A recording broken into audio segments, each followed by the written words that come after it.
Hello. It's me. That's all I know. Me too. Ready? Yeah.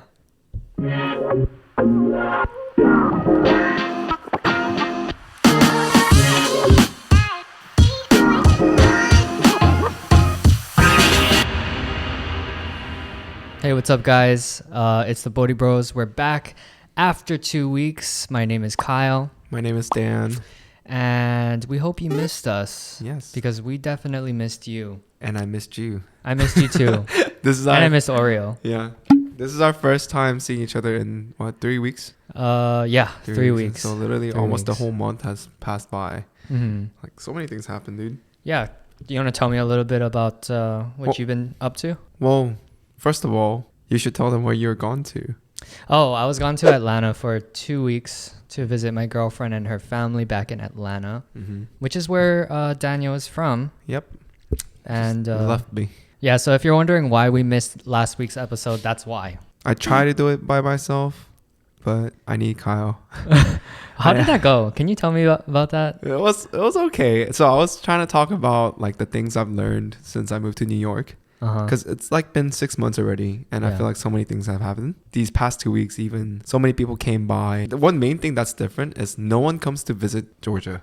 Because there's no reason to. Like, why would you go to Georgia like out of your way? That's what Jen was saying too. I mean, like to go to the Coca-Cola factory or like CNN, but Or like aquarium. yeah, it's not like a place where you have a lot to do, I guess. Yeah, it's nice to be here because everyone comes to New York. I just have so many more opportunities to like catch up with old friends that I haven't seen them for many years. Mhm. I'm seeing more people from Georgia than I did when I was living in Georgia. That makes sense. It's so funny because like there are people that I haven't seen for like 10 years since like high school, and then they're like, oh, like I'm visiting New York, like do you want to hang out? I'm just like, yeah, sure. Like, It's weird. Like people are more likely to hang out outside of your hometown. I guess Yeah. in New York, I guess I should say. yeah, and then like they just hit up like I guess who they know In the city. Yeah, a lot of things happened. Everyone stopped by. Everyone was asking where Kyle was because they know about him through the this. podcast. Yeah, I feel like the storm just passed by. I think the last week I just stayed home all day, and then here we are. Awesome. Well, again, we're happy to be back. And today we're going to be talking about relationships again, but falling out of love. So what that looks like, a little bit of the signals that you can see, and yeah, the feeling, because it feels bad. It's pretty funny that like we were just talking about how you and Jen met on the previous podcast, I am here to expose the truth. and now we're talking about a breakup. Breakups are a huge wave of emotion, I think, from my understanding of it. But before we get into the breakup part, Okay. I want us to kind of define what love looks like in a relationship. To me, love looks very intimate. It's a place where you become very vulnerable with someone. They get to know kind of your darkest secrets, your flaws, all of your flaws, as much as they know your good side and like the things they actually love about you. And I think a real relationship accepts those kinds of flaws and learns to kind of, find acceptance. I feel like that's the ultimate definition when you're in a relationship, to be vulnerable and like be more understanding and kind of accept each other to the point where you're compromising with each other, where you're not like fully all about yourself, but like it involves the other person too. Do you think there's ever a point in a relationship where you think that one person might be compromising a little bit too much, and then it gets to a point where it doesn't really make sense to continue the relationship? Yeah, I think it all comes down to the communication part, because no one can read minds. Like no one knows what the other person's thinking, especially a person like me who overthinks a lot. I tend to think about like each action and like what it might mean. Give me an example. So for example, if it seems like they're not really paying attention to you as much as before, or like if they don't really keep you updated on things like that, I might try to translate into like, oh, they're kind of like fading away. This is basically like the definition of anxious attachment, right? Right. Wow. Okay. You Yeah, learned I'm learning because Okay. I didn't know before. Yeah. In terms of where like one person's compromising more than the other, it just comes from the lack of communication. My example personally, in my previous relationship, it's like I was just very insecure in myself, so that I was willing to kind of overlook everything that I wasn't really comfortable with, whether that's like lack of communication or, you know, just like lack of affection or anything like that. Just accept them as, oh, that's how they are, and I should be accepting of that, you know. Whereas now I would be open to like bringing it up, like how they actually think about it, because it might have not been the case. It might be that like maybe they're thinking the completely different thing than I am. So kind of like they have a different perspective on what love looks like. Right. Like everyone, even if it's not a relationship standpoint, like we all live different life. Like we all have different perspectives on same things. So like you might look at this cup of water differently than I do, you know? Like I think of it as like I drink it so many times throughout the day. You're just like, oh, it's just water. Or, I don't know. Don't you mean it's like half empty or half full? I don't know. Like, is that kind of what you're I know going for? I'm going to cut this out.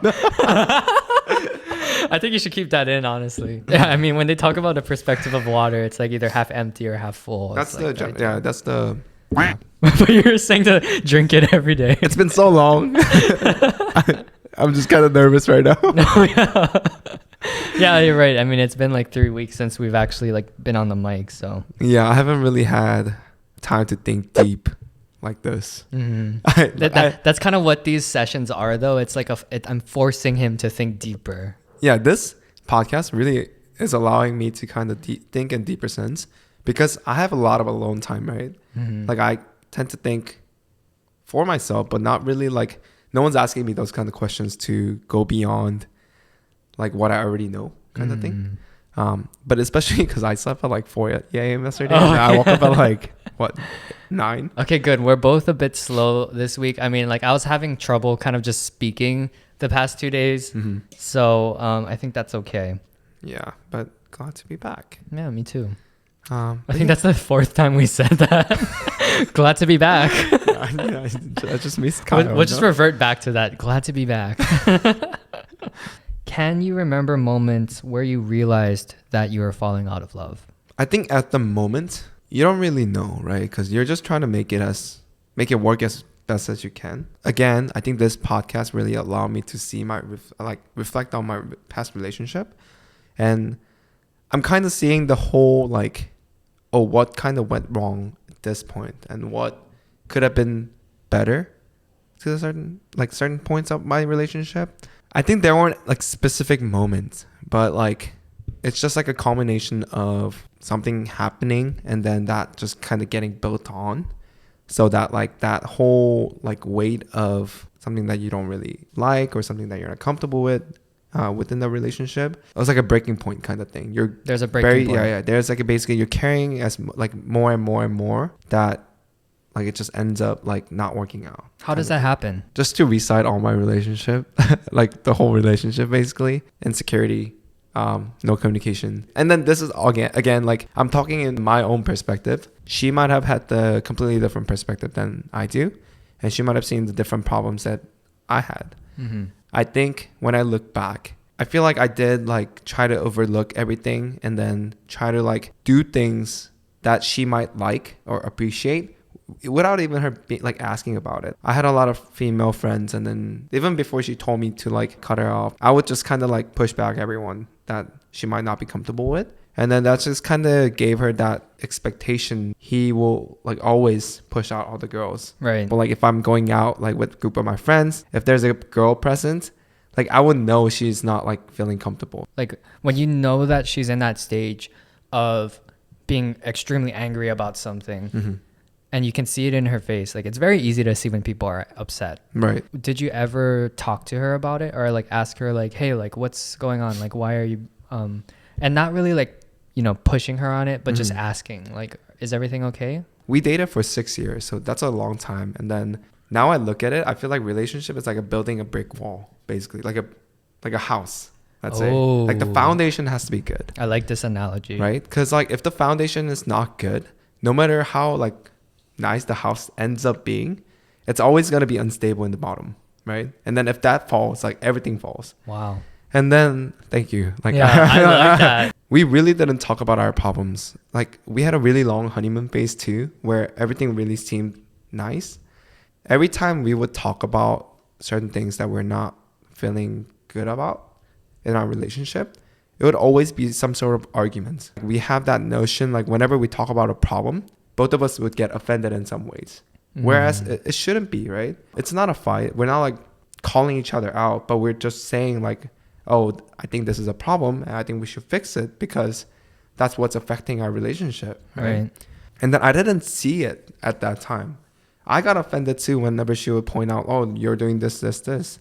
And I would like point back like, you're doing this, this, exactly. this. And then it just ends up becoming like, it's not like the whole conversation and argument becomes about like something that we weren't even talking about in the beginning. So even if I like pointed out, it just became an argument and she would get hurt. I would get hurt. Like she would cry. Like we wouldn't like be able to like, and I'll feel bad. And like, it was like the whole cycle of things where we really didn't get to talk things out. There were like 1 or 2 good conversations that we had and solve things out. But because it wasn't the norm and we weren't used to it by like 3-4 years of our relationship, it was kind of like shaky, I think. Another problem that we had was like, I think whenever we had fights, we always went to our like respective friends and like talked about the issues that we were having. And that was pretty much the only time we would talk about our relationship to other people. And then I think that gave perspective to other friends that our relationship isn't really like working out because all they hear is that we're fighting about like something. That's something that I feel like could have been fixed. It's not always easy to see like when you're in a relationship and you're having an argument, it's not always easy to see the other person's perspective. Right. In fact, when someone tells you that you're doing something wrong, usually the first reaction that you'll have to it is thinking about how you did it right. Or like how they also haven't been doing things right, when it's kind of irrelevant to the fact that, you know, this is the feeling that they're bringing up. Right. And the reason for that, I think, is because, like you said, it's building on that foundation. If you continue to let things slide and just kind of not talk about it, even though you need to talk about it because it's making you feel a certain way, that's that resentment that continues to build up inside of you. And that's something that actually happened a lot in, I guess, I would say 3 out of 4 of my relationship. 3 out of 4 relationship? Yeah. Well, this is my 5th relationship, I think. Since when? Since your birth? Yeah. Oh, since your birth? No. Since what? My birth? Since you were born? 4th or 5th relationship? Or this like is my 5th relationship. College? This is my 5th total. Oh, like counting the high school. So we're and middle school. Yeah. No, that was a serious relationship. Tell me about your middle school and high school relationships. What? I kind of want to know. Because I look back, I'm just like, wow, we're just being kids. Like, we didn't even have cars back then. We were like mostly talking on the phone. Yeah. Going to the mall. Yeah. That's it. What relationship? We weren't really building anything. Oh, I don't know, man. Hilo. Or maybe it was just me, but I feel like I moved quick from a very young age. You matured up faster than I did. I don't know if you would call it maturing faster. Maybe I was just like more horny or something. What? No, I don't know. Maybe I just had like Did you have higher hormones or something. Something was happening. Did you have awakening? I mean, like, I feel like I always had a girlfriend too. Yeah. But what can you do when you look back? You only have car. Yeah, I didn't even have a car. I guess you don't need to in Hilo, right? You do. Oh, you do. How do you think we get along? How do you think we get around in Hilo? Bike. That's what I imagine. Really? It's like biking around. No. Yeah, everyone drives. In my middle school relationship, yeah, I was in 8th grade and I dated a girl who was in 7th grade. And so I was 13 and she was 12. Okay. Baby. And we would always go behind the buildings and like make out behind. So wait, when was your first kiss? I think when I was 13. 13? Yeah. When was mine? Like kiss or like a peck on the ever. Like make out or like kiss ever. Kiss was 8th grade? Yeah. Dude, I honestly don't know when I first made out with anyone. Really? Well, now that I think about it. Yeah. For me, it's memorable because we would go like behind the buildings and then make out, and then the teacher would find us. They'd be like, "Hey, get out of here!" And then we like run. If I think back, I think I was very innocent for a long time. Yeah. It's just like I feel like I was really behind everyone's like standard, and then everything just like I had awakening and like. When? What year was that? I think like junior year of my high school. Oh, that's when your hormones hit. Mine hit at 14. So 8th grade. yeah. Crazy. What's the most exciting place you've done? I think exciting. Well, like most. How do you say like most adventurous place that you've done? That you've hooked up. Yeah. Probably like a dressing room. Okay. Classic. Yeah, the classic dressing room. That's why they only allow one person in a dressing room at a time now. Oh, it wasn't before. Yeah, not before me. How about you?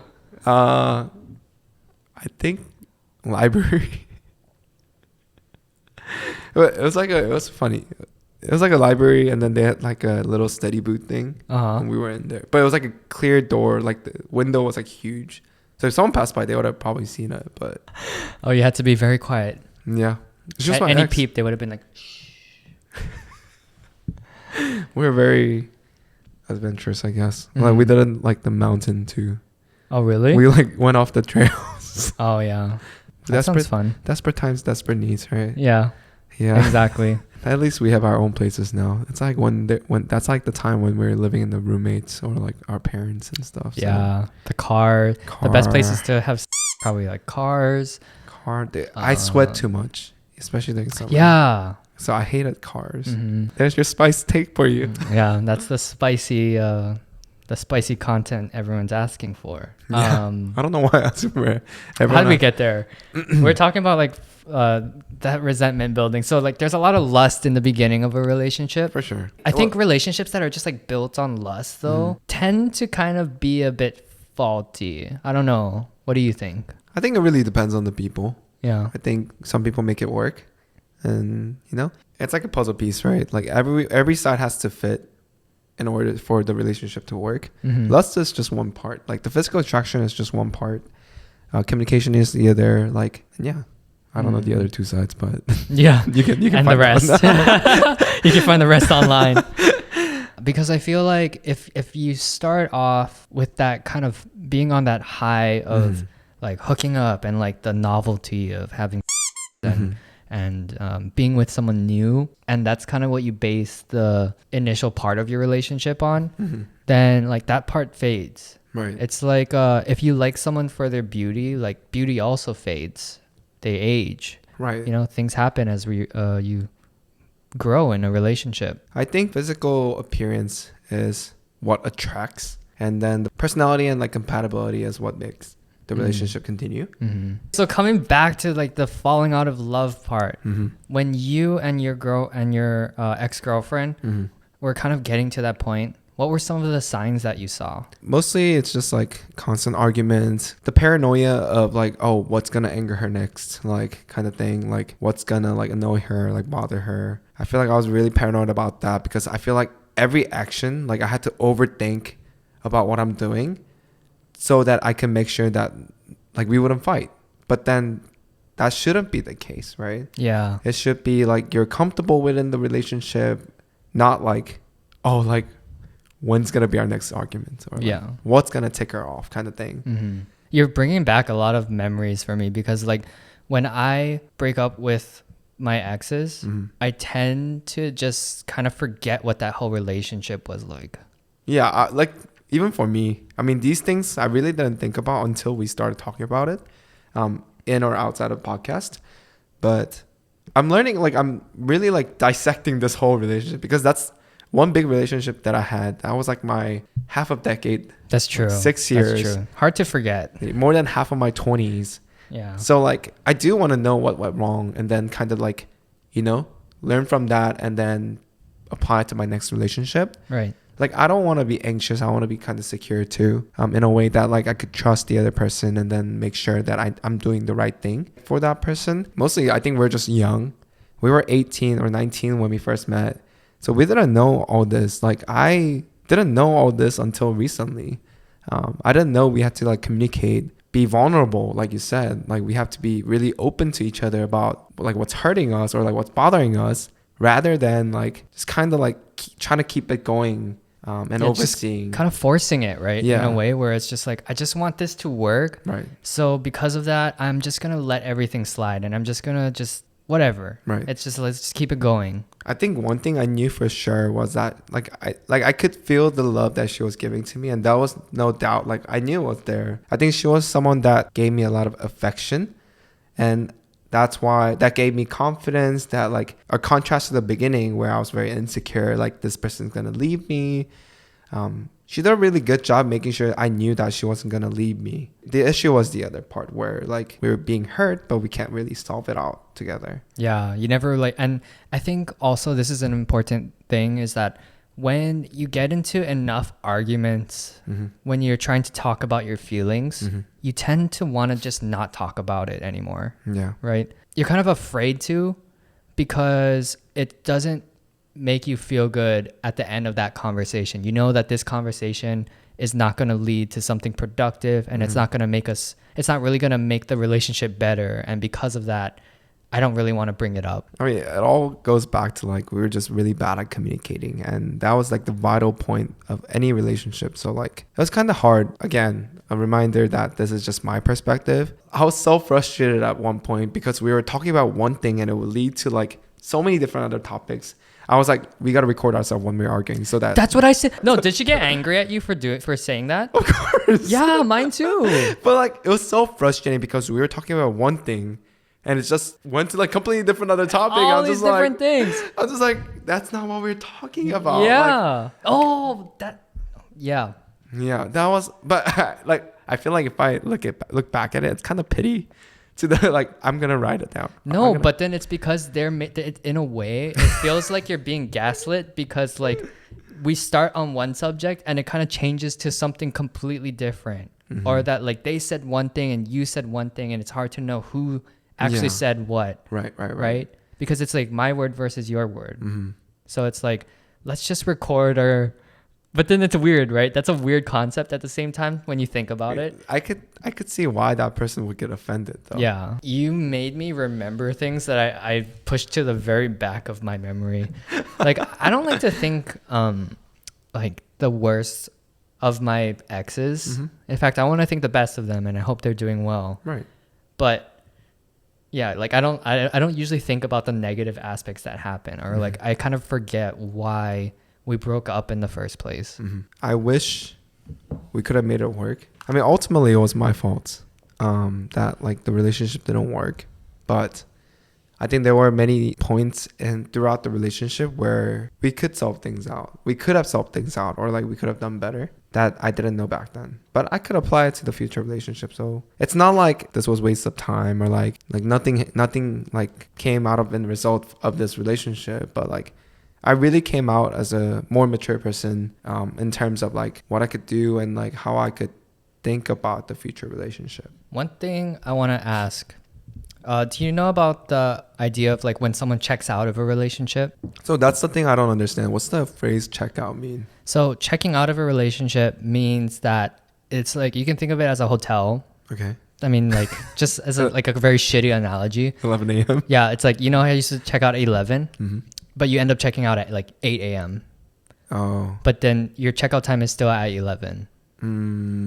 Actually, that's a terrible analogy. I understand. It basically means that you're like basically broken up in your mind before you're actually broken up. So you're just like, I'm not even going to... I don't know. I'm just completely over this. Like you're just out of the relationship. Basically, like in your mind. Before it's done. ends. Yeah. Yeah. Are you asking me if I had that? Yeah. Did you or your girlfriend kind of have that? I'm not sure how she thought about it. Let me tell you some signals of checking out. Okay, go ahead. So basically, in a relationship, you argue because you want to... Not only do you want to get your point across, but you want to talk about your feelings and like why you're feeling a certain way, and you want them to acknowledge that, right, and kind of validate you, and maybe like say something that will help make you feel like they're gonna work on it. And even like arguing in general, like that's still part of a relationship. But I think that for me, a signal of when someone checks out is when they just completely stop arguing. Like they don't even want to bother Yeah. fighting for it. I don't think we really checked out, to be honest. Oh. Because despite the fact that we like continuously broke off and like got back together on and off, I think we did try to make it work to the last point. Even when we broke up, we had that, like, we met up like a couple of times just to talk about like what we felt and how it could have been done, and we just wished the best for each other. So I was pretty toxic before, and when I look back. I mean, I think I was too, to be honest. Whether it's intentional or unintentional, I think I gaslit her even without knowing what gaslighting was. But because I thought like I was trying to put my point across, but it came out to be a gaslighting. I wasn't the best boyfriend. Like I don't want the viewers to think like, oh, I was this righteous man where I tried my best to like keep this relationship going, and like my girlfriend was the reason why we broke up. It's not that. I think it's the opposite. She, like I said, she gave me affection that I really wanted. I think I was at the phase where I was very curious about like how it would have been if I was by myself or with other person. Mm-hmm. And then I think that just kind of overwhelmed me, and then kind of like led to more arguments in terms of like, you're restricting me in certain like parts of my life. Why should I continue this relationship? Yeah, and that makes sense because like when you haven't had a ton of relationships in the past and you haven't gone through like a hookup phase, for example. Whole phase. Yeah. HO3 phase. HO3 phase. You haven't experienced that part of your life, and so you feel kind of, because you see like other people do it, you feel that kind of part of you missing. Right. Where you're like that experience that you never had. And I definitely know what you're talking about. It's not like curiosity of like, I feel like it's part of growing up, but I'm not really experiencing that kind of thing. I feel like I learned a lot in terms of not just like sleeping around and things like that, but just as for myself too. I think I know more about myself than I did like a year ago. It was only possible because I went through this relationship and I've experienced how it is to be with someone for that long. At one point, because I was so fed up with trying to like solve the issues of the relationship, I actually remember telling one of my girlfriends that, like, because I was taking acting classes at the time, and in acting classes they tell you like there's an emotional problem and like a physical problem, or like a general problem. Okay. And I this is so stupid, but I told her, like, you know how you can kind of understand like what people's emotional problems are, or you can like draw an inference of what it is. I guess when you learn a lot about the human emotion, and that's kind of what I learned in acting class, you learn about what causes people to do things the way they do things. And so anyway, to simplify this, I basically just told her what her emotional problem was. Like, I forget what it was too. It was like, you're just scared that I'm gonna blah blah blah, or like I might have went a little too deep and talked about her like her upbringing issues, and that was very toxic looking back at it, and I feel terrible about that. And the relationship just completely got destroyed after that. I think like she began to see someone else. Like she said it was just like a friend that they were playing Pokemon Go with at the aquarium. But I don't think that was the case. I think it ended up being something more, because they did start dating later. But, you know, I don't blame her. I think at the end of the day, it was my fault. Like, I did what I did. And I also feel that I didn't have the best form of communication to tackle the issues that were happening in the relationship. At those time, like, we don't know. Like, we understand it now because we're looking back after kind of experiencing a lot of things. But back then, we probably didn't know all that. So even if you like think it was really toxic, like, it's probably like what you thought it was the right thing to do at that time. That one was a really hard breakup for me, actually. I remember because she actually lived with me. Yeah. And so wait, was it college? No, after college. Oh, after college. So kind of like from college to after college. Okay. So when you live with someone, you have like half of your things in the room, like on the desk, everywhere, like spread out. So one day I just came home and she said, I grabbed my stuff. I actually saw her leaving as I was going in, and she was like with the guy, and she like had all her stuff, and I was driving in as she was driving out. The Pokemon Go guy? Yeah, I think so. Oh my God. That's the worst. And I walk into the room, literally half of everything is just gone. It's like half of your life was just like up and left. Yeah. I thought about it later, and I got really into like a phase of like trying to figure myself out, you know, like, but it's a very visual description of how a person might feel when they go through a breakup. When they half like, of leave. your like half of your heart is gone, or like at that point, unless you know it's a mutual breakup. But then even then, right, it still kind of feels a part of you is missing, at least at the very beginning of the breakup. Or how did you feel in that one situation where you went through that breakup? It was hard because like it felt like the past 6 years just like ended, Gone. whereas I thought like this would continue forever, because I genuinely thought she would be someone that I would eventually marry, because the amount of time we were together for, and then the amount of like things that we know about each other, and how like we were very comfortable with each other, and that's something that you can't really have unless you spend that much time with them, right? Because we reached that level, like I think we just tried our best to like make it as work as possible. I was just sad, and then I was also sad that like I didn't have my best friend anymore, so it's kind of hard to let her go, even if I knew it wasn't gonna work out. I think that breakups are probably like one of the worst feelings in the world. Of course. Do you think that's a hot take, or do you think that's like everyone feels that way?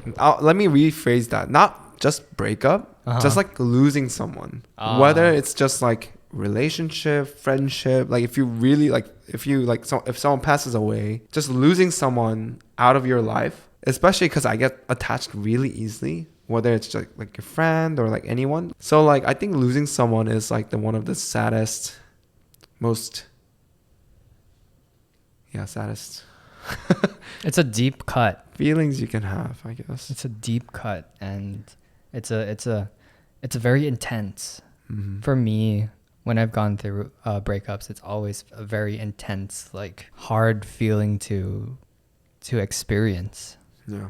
So with all of that sad stuff being said, how do you think you can prevent a breakup from happening, or the point of like even like getting on track toward the point of a breakup? I'm gonna take a step back. I don't think every relationship is gonna work out, whether how perfect you are, like, and then like how compatible you might be. Like I think some relationships are meant to end. Some relationship that it's just like something that's just passing by through your life, and that's okay, because that's just how you learn more about yourself, like how you can do better on your next relationship.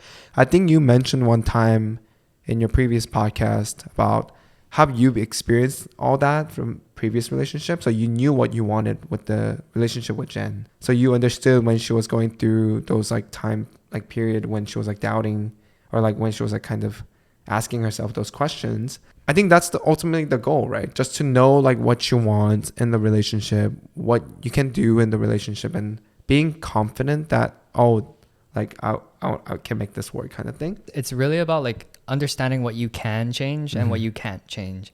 You can't change the person, right? But when I lost my train of thought. Where did the train go? Choo choo. I was gonna say that. When she said that she kind of felt like she's missing out that part of like, you know, experiencing. I mean, she did kind of go through a hookup phase, but not like to the extent of like most people's experience. Like her as in your girlfriend. Jen, my girlfriend. She felt like there was a part of her that was a part of her life that was kind of missing, like a part of that experience, and she might regret that. How can I tell her like, no, you're not going to regret that? You know, like how can I just tell her, you know, just stay with me, trust me, this is like going to be the best way. This is the best relationship you'll ever have. Like that's so gaslighty, right? And so like instead of that, I'm not gonna lie, I thought about saying that, but at the same time I just told her what my perspective is, right? My perspective is that I think this is the best relationship I've ever been in. It's been the one where I'm able to communicate the clearest, I'm able to talk about my feelings, and it just felt correct. It just feels like this is the kind of person that I could actually see myself marrying. Yeah.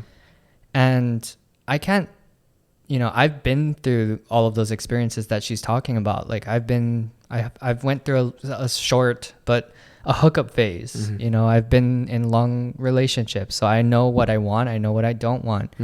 This is a relationship that I want. And if if you feel that this is still something that you want to pursue, like then let's pursue it. But if not, then like I understand that you need to go and figure things out. Right. You know, if you need to figure things out in terms of finding out what you want in life, then you know that's all part of it. So yeah, like even if the relationship itself might be perfect, if that person has those kind of thoughts, like it could go either way, right? And then Exactly. it ultimately ended well for you guys. But like the same situation where I was thinking like, oh, like I haven't experienced all that, and then it just ended up not working. So you just don't know. And then that's why I'm saying like all relationship is not going to be perfect, no matter how much you try, because the life that the other person lived is completely different than how you lived your life. So you can't really put your perspective onto them because that's not fair. And then vice versa too. Like the other person shouldn't like put things on you just because they experienced it and you didn't. Right. It's a matter of fact of who you meet and like where you guys stand in individual lives and how compatible that part is too, right? It's not just about like communication, but like also you guys have to be in the same standpoint where like you guys want the same thing kind of. Yeah, like that stage in your life. Right. You're like ready for a relationship.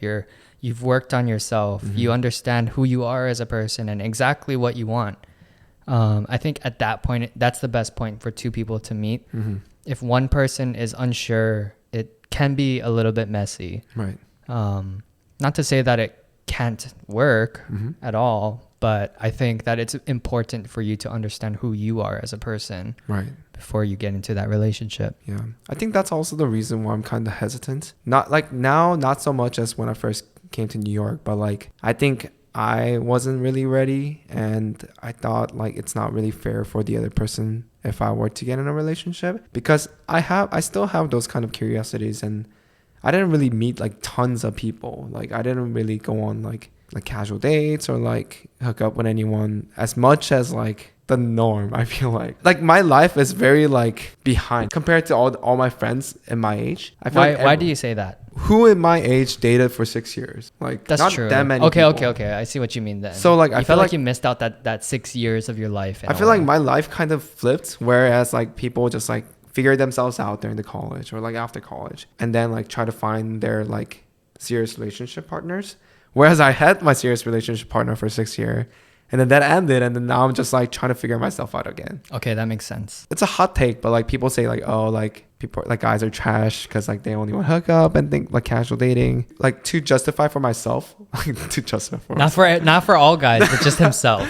Definitely allows me to kind of learn more about myself and what I like and what I don't in the other person. Yeah. Like I don't want to spend time to be in serious relationship where like you're emotionally tangled and like, you know, that like breakups are harder and that kind of thing. Whereas like now I'm just like being able to like go on dates and like we're okay. And then we just got to make sure both sides are on the same page. Yeah. Like you don't want them to think that it's serious when you're like thinking it's like casual. You always communicate that, right? I had issues about that because like some people would think it's serious where I'm not. Okay. But now you know to be from more a very more like earlier standpoint to be more intentional. Not only intentional, but honest about where you stand. Right. And it's hard, I guess, like for you, it might be a little bit hard, like right when you first meet them, you're not going to like meet them and be like, oh, by the way, I'm trying to keep it casual. Yeah, like I said, if I meet a right person, that's like everything just goes effortlessly and then like straight to the serious relationship, then I'm open for it. But like I don't want to have to force myself to like, do I like this person? Like I don't want to have that questions. I just want to be like, oh, like this is it. Like I can see myself with this person, like, and I want to pursue that. I just haven't like found someone like that yet, and then I'm okay with that. Like I'm not in a rush. I feel like I'm still young. And that was our take. And that was our take on falling out of love, and the feeling and all of the signs of a breakup. If you guys have any tips, we would love to hear them. If you guys have any suggestions for things that you want us to talk about, feel free to leave it down in the comments below. But yeah, we love making this content for you guys. We're making it for you. I mean, of course, we're making it for Daniel because he's using these as therapy sessions. He's lonely. No, but we really enjoy making these vlogs for you. So thank you guys for watching. And hope you'll subscribe. Yeah, subscribe, like, wherever you guys are. We're literally everywhere. We're on TikTok, Instagram, YouTube, Spotify, soon to be on Apple Music.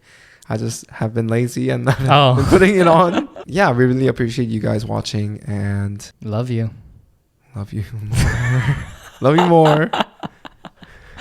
Yeah, right. Cut.